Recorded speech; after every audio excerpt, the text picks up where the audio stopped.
ಶೌಕತ್ ಕಾತರ್ಕಿ ಹಾಗೂ ಯಾಸೀನ್ ಸಾಬ್ ಬೋದ್ಲೆ ಖಾನ್ ಇವರ ಸಾರಥ್ಯದಲ್ಲಿ ಕರುನಾಡ ಘರ್ಜನೆ ನ್ಯೂಸ್. ರೋಣ ಶಾಸಕ ಜಿಎಸ್ ಪಾಟೀಲ್ ಅವರಿಗೆ ಸಚಿವ ಸ್ಥಾನ ನೀಡುವಂತೆ ರೋಣ ಮುಸ್ಲಿಂ ಸಮುದಾಯದ ಆಗ್ರಹ.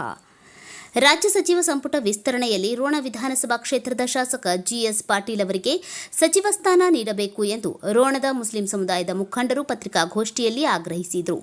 ಪತ್ರಿಕಾಗೋಷ್ಠಿಯಲ್ಲಿ ಮಾತನಾಡಿದ ಸಮುದಾಯದ ಮುಖಂಡರು, ಜಿಎಸ್ ಪಾಟೀಲ್ ಅವರು ಜನಪರ ಹಾಗೂ ಅಭಿವೃದ್ಧಿಪರ ಚಿಂತನೆ ಹೊಂದಿರುವ ನಾಯಕರಾಗಿದ್ದು, ಕ್ಷೇತ್ರದ ಸರ್ವಾಂಗೀಣ ಅಭಿವೃದ್ಧಿಗೆ ನಿರಂತರವಾಗಿ ಶ್ರಮಿಸುತ್ತಿದ್ದಾರೆ ಎಂದು ಹೇಳಿದರು. ಶಿಕ್ಷಣ, ಆರೋಗ್ಯ, ರಸ್ತೆ, ಕುಡಿಯುವ ನೀರು ಸೇರಿದಂತೆ ವಿವಿಧ ಕ್ಷೇತ್ರಗಳಲ್ಲಿ ಅವರು ನೀಡಿರುವ ಕೊಡುಗೆ ಗಮನಾರ್ಹವಾಗಿದೆ ಎಂದು ಮೆಚ್ಚುಗೆ ವ್ಯಕ್ತಪಡಿಸಿದರು. ರೋಣ ಕ್ಷೇತ್ರದ ಜನರ ಆಶೋತ್ತರಗಳಿಗೆ ಸ್ಪಂದಿಸುತ್ತಿರುವ ಜಿಎಸ್ ಪಾಟೀಲ್ ಅವರಿಗೆ ಸಚಿವ ಸ್ಥಾನ ನೀಡುವುದರಿಂದ ಗದಗ ಜಿಲ್ಲೆಯ ಅಭಿವೃದ್ಧಿಗೆ ಮತ್ತಷ್ಟು ವೇಗ ಸಿಗಲಿದ್ದು, ಉತ್ತರ ಕರ್ನಾಟಕದ ಭಾಗದ ಸಮಸ್ಯೆಗಳಿಗೆ ಸಮರ್ಪಕ ಪರಿಹಾರ ದೊರೆಯಲಿದೆ ಎಂದು ಅಭಿಪ್ರಾಯಪಟ್ಟರು. ರಾಜ್ಯ ಸರ್ಕಾರ ಹಾಗೂ ಕಾಂಗ್ರೆಸ್ ಪಕ್ಷದ ವರಿಷ್ಠರು ಜಿಲ್ಲೆಯ ಜನರ ಭಾವನೆಗಳಿಗೆ ಗೌರವ ನೀಡಿ ಸಚಿವ ಸಂಪುಟದಲ್ಲಿ ಜಿಎಸ್ ಪಾಟೀಲ್ ಅವರಿಗೆ ಸೂಕ್ತ ಸ್ಥಾನಮಾನ ನೀಡಬೇಕು ಎಂದು ಒತ್ತಾಯಿಸಿದರು. ಈ ಸಂದರ್ಭದಲ್ಲಿ ಮುಸ್ಲಿಂ ಸಮುದಾಯದ ಪ್ರಮುಖರು, ಯುವ ಮುಖಂಡರು ಹಾಗೂ ವಿವಿಧ ಸಂಘಟನೆಗಳ ಪ್ರತಿನಿಧಿಗಳು ಉಪಸ್ಥಿತರಿದ್ದರು. ನೀವು ನೋಡ್ತಾ ಇದ್ದೀರಾ ಕೆಜಿ ನ್ಯೂಸ್ ಗದಗ್. ಇವತ್ತಿನ ದಿವಸ ಗದಗ ಜಿಲ್ಲೆಯಲ್ಲಿ ಜಿಎಸ್ ಪಾಟೀಲ್ ಕೆಲಸ ಮಾಡ್ಯಾರ.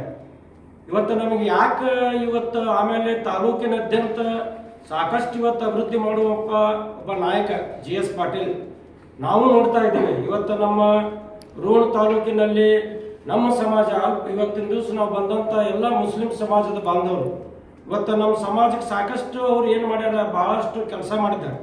ಇವತ್ತು ಶಾದಿ ಮನೆಗಳಿರ್ಬೋದು, ಈ ಮಸೂತಿಗಳಿರ್ಬೋದು, ಯಾವುದೇ ಒಂದು ನಮ್ಮ ಸಮಾಜ ಸಾಕಷ್ಟು ಅಭಿವೃದ್ಧಿಗಳು ಮಾಡ್ಯಾರ. ಅಂಥ ಒಬ್ಬ ಧೀಮಂತ ನಾಯಕಕ್ಕೆ ಇವತ್ತಿನ ದಿವಸ ಸರ್ಕಾರದಲ್ಲಿ ಒಂದು ಮಂತ್ರಿ ಸ್ಥಾನ ಕೊಡುವುದಪ್ಪ ಅಂತಂದ್ರೆ ನಮಗೆಲ್ಲ ಈ ಜಿಲ್ಲೆಯಲ್ಲಿರ್ತಕ್ಕಂಥ ನಮ್ಮೆಲ್ಲ ಮುಸಲ್ಮಾನ್ ಬಾಂಧವರಿಗೆ ಬಹಳ ಒಂದು ನೋವಾಗಿದೆ. ಯಾಕಂತ ಸುಮಾರು ವರ್ಷಲಿಂತ ನಮ್ಮದು ರೋಣ ತಾಲೂಕಿನಲ್ಲಿ ಸುಮಾರು ಅಂದಾನಪ್ಪ ದೊಡ್ಡಮೇಟೆ ಅವರು MLA ಇದ್ದಾಗ ಅವಾಗ ಮಾತ್ರ ನಮ್ಮ ತಾಲೂಕಿಗೆ ಅಂದಾನಪ್ಪ ದೊಡ್ಡಮೇಟೆ ಅವರು ಚಿಕ್ಕ ನೀರಾವರಿ ಮಂತ್ರಿ ಆಗಿದ್ರು. ಅದು ಒಂದು ಬಿಟ್ಟರೆ ಇವತ್ತಿನವರೆಗೂ ನಮ್ಮ ರೋಣ ತಾಲೂಕಿನಲ್ಲಿ ಕಾಂಗ್ರೆಸ್ ಶಾಸಕರು ಯಾರೂ ಮಂತ್ರಿ ಆಗಿಲ್ಲ. ಇವತ್ತು ಜಿಎಸ್ ಪಾಟೀಲ್ರು ಒಂದು ಒಳ್ಳೆ ಬಲಿಷ್ಠವಾದಂಥ ಒಂದು ನಾಯಕ. ಇವತ್ತು ಅವ್ರಿಗೆ ಯಾವುದೇ ಒಂದು ಸಂದರ್ಭದಲ್ಲಿ ಇವತ್ತಿನ ದಿವಸ ಅವ್ರಿಗೆ ದೇವರು ಸಾಕಷ್ಟು ಸಂಪತ್ತು ಕೊಟ್ಟಾನ. ಒಳ್ಳೆ ವಿದ್ಯಾವಂತರು ಹಾಗೂ ಸಾಕಷ್ಟು ಪಕ್ಷ ಸಂಘಟನೆ ಮಾಡುವಂಥ ಒಬ್ಬ ನಾಯಕ. ಇಂಥವ್ರನ್ನ ಯಾಕೆ ನಾವು ಸರ್ಕಾರದವ್ರು ಗುರುತಿಸಬಲ್ಲರು? ಯಾಕೆ ಅನ್ಯಾಯ ಆಗ್ತಾ ಇದೆ ನಮ್ಮ ರೋಣ ತಾಲೂಕಕ್ಕೆ? ಗದಗ ಜಿಲ್ಲೆಗೆ ನೀವು ಯಾಕೆ ಬರೀ ಒಬ್ಬರನ್ನಾಗಿ ಸೀಮಿತ ಮಾಡ್ತೀರಿ? ಇವತ್ತು ಗದಗ ತಾಲೂಕಿಗೆ ಇಷ್ಟು ವರ್ಷ ಆದರೂ ನೀವು ಗದಗ ತಾಲೂಕಿಗೆ ನೀವು ಮಂತ್ರಿ ಸ್ಥಾನ ಕೊಟ್ಕೊಂತ ಬಂದಿರಿ. ಯಾಕೆ ನಮ್ಮ ಜಿಎಸ್ ಪಾಟೀಲ್ರಿಗೆ ಕೊಡಬಾರ್ದು? ಈಗ ಉಳಿದಿರೋದು 2 ವರ್ಷ ಅವಧಿ. ಸುಮಾರು ಜಿಎಸ್ ಪಾಟೀಲ್ರಿಗೆ 80 ವರ್ಷ 50 ವರ್ಷ ಈ ಕಾಂಗ್ರೆಸ್ ಪಕ್ಷದ ಸೇವಾ ಮಾಡ್ಯಾರ. ಯಾಕೆ ನೀವು ಕೊಡಬಾರ್ದು ಅಂತ ನಾವು ನಿಮ್ಮನ್ನ ಈ ರಾಜ್ಯದ ನಾಯಕರನ್ನ ಕೇಳ್ತಾ ಇದ್ದೀವಿ. ಇವತ್ತು ರಾಜ್ಯದಲ್ಲಿರುವಂಥ ನಾಯಕರು ಎಲ್ಲ ನಾಯಕರು ಏನದಾರ ನಾವು ಇಷ್ಟು ವರ್ಷದಿಂದ ನಾವು ನೋಡಕತ್ತೀವಿ. ಕೇವಲ ಅವರೇ ಅವರು ಏನು ಈಗ ಹಿಂದೆ ಏನು ಬಂದಿದ್ರು ಮಂತ್ರಿಮಂಡಳ, ಅದೇ ಮಂತ್ರಿಮಂಡಳ ಬರೀ ಅವ್ರಿಗೆ ಕೊಡೋದು. ಯಾಕೆ ಇವರು ಪಕ್ಷ ಸೇವೆ, ಪಕ್ಷ ಕಟ್ಟಿ ಇಷ್ಟೆಲ್ಲ ಕೆಲಸ ಮಾಡೋದು ತಪ್ಪ? ಇವತ್ತು ಜಿಎಸ್ ಪಾಟೀಲ್ ಒಂದು ದೊಡ್ಡ ಒಂದು ಮನೆತನದ ವ್ಯಕ್ತಿ. ಅವರು ಇವತ್ತು ತಮ್ಮ ಮನ ಧನ ಸಾಕಷ್ಟು ದುಡ್ಡನ್ನು ಖರ್ಚಾಕಿ ಈ ಪಕ್ಷಕ್ಕೆ ಸಂಬಂಧ ಅವರು ಸಂಘಟನೆ ಮಾಡ್ತಾ ಇದ್ದಾರೆ. ಪ್ರತಿಯೊಂದು ಹಂತದಲ್ಲಿ ಈ ಪಕ್ಷಕ್ಕಾಗಿ ಇವತ್ತು ಏನೋ ಒಂದು ಕಳಂಕ ಇಲ್ಲ ಅವರಲ್ಲಿ. ಇವತ್ತು ಪಕ್ಷ ವಿರೋಧಿ ಮಾಡ್ಯಾರ ಒಂದೇ ಒಂದು ಕಳಂಕ ಇವತ್ತು ನೀವು ತೋರಿಸ್ಕೊಡ್ರಿ. ಇಂಥ ಒಬ್ಬ ನಾಯಕನ ನೀವು ಮುಂದೆ ಮಂತ್ರಿಮಂಡಲದಲ್ಲಿ ಅವ್ರಿಗೆ ಸಚಿವ ಸ್ಥಾನ ಕೊಡಲಿಲ್ಲಪ್ಪ ಅಂತಂದ್ರೆ ನಾವು ಸಾಮೂಹಿಕವಾಗಿ ಇವತ್ತಿನ ದಿವಸ ಗದಗ ಜಿಲ್ಲೆಯಲ್ಲಿ ಇರ್ತಕ್ಕಂಥ ನಾವು ಎಲ್ಲ ಅಲ್ಪಸಂಖ್ಯಾತರ ಒಂದು ಕಾಂಗ್ರೆಸ್ ಪಕ್ಷಕ್ಕೆ ನಾವು ರಾಜೀನಾಮೆ ಕೊಡುವಂಥ ಒಂದು ಸಂದರ್ಭ ಬರ್ತಾ ಇದೆ. ಇವತ್ತು ಕೇವಲ ನಾನು ಮುಸಲ್ಮಾನರು ಅಂತ ಹೇಳೋದಿಲ್ಲ, ಇವತ್ತು ಎಲ್ಲ ಧರ್ಮದ ಎಲ್ಲ ಜಾತಿ ಜನಾಂಗದವ್ರನ್ನ ತಗೊಂಡು ಹೋಗುವಂಥ ಏಕೈಕ ನಾಯಕ ಯಾರಾದ್ರೂ ಜಿಎಸ್ ಪಾಟೀಲ್ ಅಂತ ನಾನು ಈ ಸಂದರ್ಭದಲ್ಲಿ ಹೇಳ್ತೀನಿ. ಇವತ್ತು ಪ್ರತಿಯೊಂದು ಹಂತದಲ್ಲಿ ಯಾವುದೇ ಒಂದು ಸಂದರ್ಭದಲ್ಲಿ ಯಾರನ್ನೂ ಕಡೆಗಣಿಸಿಲ್ಲ. ಇವತ್ತು ಪಕ್ಷ ಸಂಘಟನೆ ಇರಲಿ, ವೈಯಕ್ತಿಕವಿರಲಿ, ಈ ಜಾತಿ ಗಲಭೆ ನಮ್ಮ ಕ್ಷೇತ್ರದ ನಮ್ಮ ಜಿಲ್ಲೆಯಾದ್ಯಂತ ಯಾವುದೇ ಒಂದು ಇವತ್ತು ಜಾತಿ ಗಲಭೆ ಇಲ್ಲ. ಇಂಥ ಒಬ್ಬ ಧೀಮಂತ ನಾಯಕನ ನೀವು ಸಚಿವ ಸ್ಥಾನ ಕೊಡಲೇಬೇಕು. ಕೊಡಲಿಲ್ಲ ಅಂದ್ರೆ ನಾವು ಉಗ್ರವಾದ ಒಂದು ಹೋರಾಟ ಮಾಡ್ತೀವಿ. ಅವರು ಪಾಪ ಅವ್ರಿಗೆ 80 ವರ್ಷ ಆಯುಷ್ಯ. ನಾವು ಎಲ್ಲರೂ ನಾವು ಅದನ್ನ ಆ ಭಗವಂತನಲ್ಲಿ ಪ್ರಾರ್ಥನೆ ಮಾಡೋದು. ಇಂಥ ಒಬ್ಬ ನಿಷ್ಠಾವಂತ ಮನುಷ್ಯ, ಒಳ್ಳೆ ಪ್ರಾಮಾಣಿಕ ಮನುಷ್ಯಕ್ಕೆ ಇವತ್ತು ಸಚಿವ ಸಂಪುಟದಲ್ಲಿ ಆ ಭಗವಂತ ಸ್ಥಾನಮಾನ ಕೊಳ್ಳಿ. ನಮ್ಮ GS ಪಾಟೀಲ್ ಇಡೀ ಜಿಲ್ಲೆಯನ್ನು ಅಭಿವೃದ್ಧಿ ಮಾಡುವಂತಹ ಶಕ್ತಿ ಆ ಭಗವಂತ ಕೊಳ್ಳಿ ಅಂತೇಳಿ ನಾನು ಈ ಸಂದರ್ಭದಲ್ಲಿ ಪ್ರಾರ್ಥಿಸುತ್ತಾ ನನಗೆ ಮಾತನಾಡಲಿಕ್ಕೆ ಅವಕಾಶ ಮಾಡಿಕೊಟ್ಟಂತ ತಮ್ಮೆಲ್ಲರಿಗೂ ಅಭಿನಂದನೆ ಸಲ್ಲಿಸಿ ನಾನು ಮಾತನಾಡಿ ಮುಗಿಸ್ತಾ ಇದ್ದೀನಿ. ನಮಸ್ಕರಿಸುತ್ತಾ ಇವತ್ತಿನ ದಿವಸದಲ್ಲಿ ಈ ಪತ್ರಿಕೆ ಉದ್ದೇಶಿಸಿ ನಾವೆಲ್ಲ ಸೇರಿದ ಉದ್ದೇಶ ಏನಂದರೆ, ನಮ್ಮ ಸನ್ಮಾನ್ಯ GS ಪಾಟೀಲ್ರವರು ಸುಮಾರು 45 ವರ್ಷದಿಂದ ಈ ಕಾಂಗ್ರೆಸ್ ಸೇವೆ ಸಲ್ಲಿಸ್ತಾ ಬಂದಿದ್ದಾರೆ. ಅವಿರತವಾಗಿ ಸೇವೆ ಸಲ್ಲಿಸ್ತಾ ಬಂದಿದ್ದಾರೆ. ಸೋಲಿ ಗೆಲ್ಲಿ ಏನೇ ಆದರೂ ಸಮೇತ ಕಾಂಗ್ರೆಸ್ ಪಕ್ಷ ಬಿಟ್ಟಿಲ್ಲ. ಕಾಂಗ್ರೆಸ್ ಪಕ್ಷಕ್ಕಾಗಿ ತಮ್ಮ ಒಂದು ಅನುಭವವನ್ನು ದಾರಿ ಎರೆದಿದ್ದಾರೆ. ತನ್ನ ಮನ ಧನದಿಂದನೂ ದಾರಿ ಎರೆದಿದ್ದಾರೆ.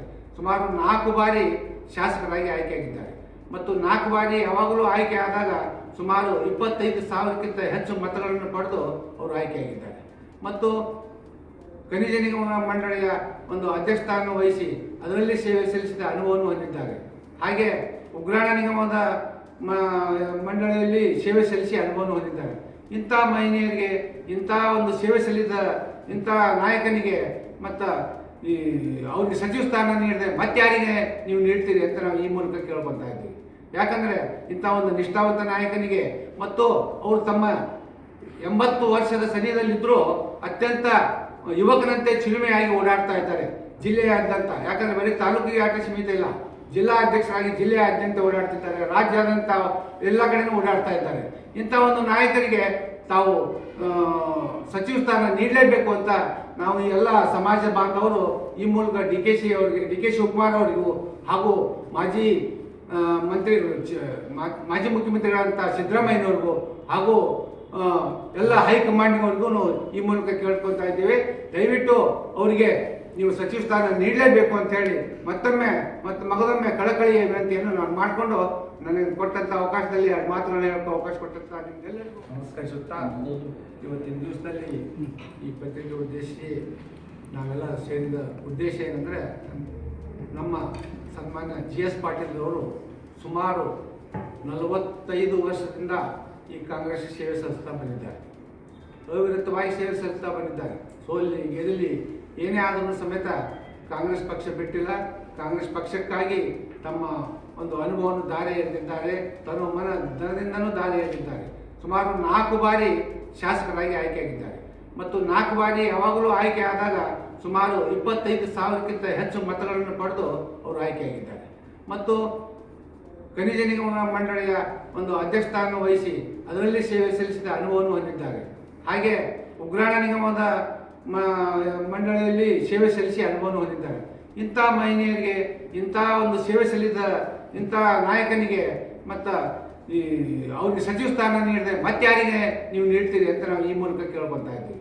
ಯಾಕಂದರೆ ಇಂಥ ಒಂದು ನಿಷ್ಠಾವಂತ ನಾಯಕನಿಗೆ ಮತ್ತು ಅವರು ತಮ್ಮ 80 ವರ್ಷದ ಸನಿಹದಲ್ಲಿದ್ದರೂ ಅತ್ಯಂತ ಯುವಕನಂತೆ ಚಿಲುಮೆಯಾಗಿ ಓಡಾಡ್ತಾ ಇದ್ದಾರೆ ಜಿಲ್ಲೆಯಾದ್ಯಂತ. ಯಾಕಂದರೆ ಬರೀ ತಾಲೂಕಿಗೆ ಆಟ ಸೀಮಿತ ಇಲ್ಲ, ಜಿಲ್ಲಾ ಅಧ್ಯಕ್ಷರಾಗಿ ಜಿಲ್ಲೆಯಾದ್ಯಂತ ಓಡಾಡ್ತಿದ್ದಾರೆ, ರಾಜ್ಯಾದ್ಯಂತ ಎಲ್ಲ ಕಡೆನೂ ಓಡಾಡ್ತಾ ಇದ್ದಾರೆ.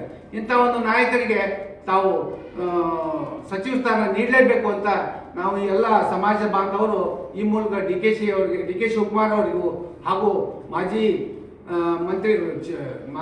ಮುಖ್ಯಮಂತ್ರಿಗಳಂತ ಸಿದ್ದರಾಮಯ್ಯನವ್ರಿಗೂ ಹಾಗೂ ಎಲ್ಲ ಹೈಕಮಾಂಡ್ವರೆಗೂ ಈ ಮೂಲಕ ಕೇಳ್ಕೊತಾ ಇದ್ದೀವಿ. ದಯವಿಟ್ಟು ಅವರಿಗೆ ನೀವು ಸಚಿವ ಸ್ಥಾನ ನೀಡಲೇಬೇಕು ಅಂತ ಹೇಳಿ ಮಗದೊಮ್ಮೆ ಕಳಕಳಿಯ ವಿನಂತಿಯನ್ನು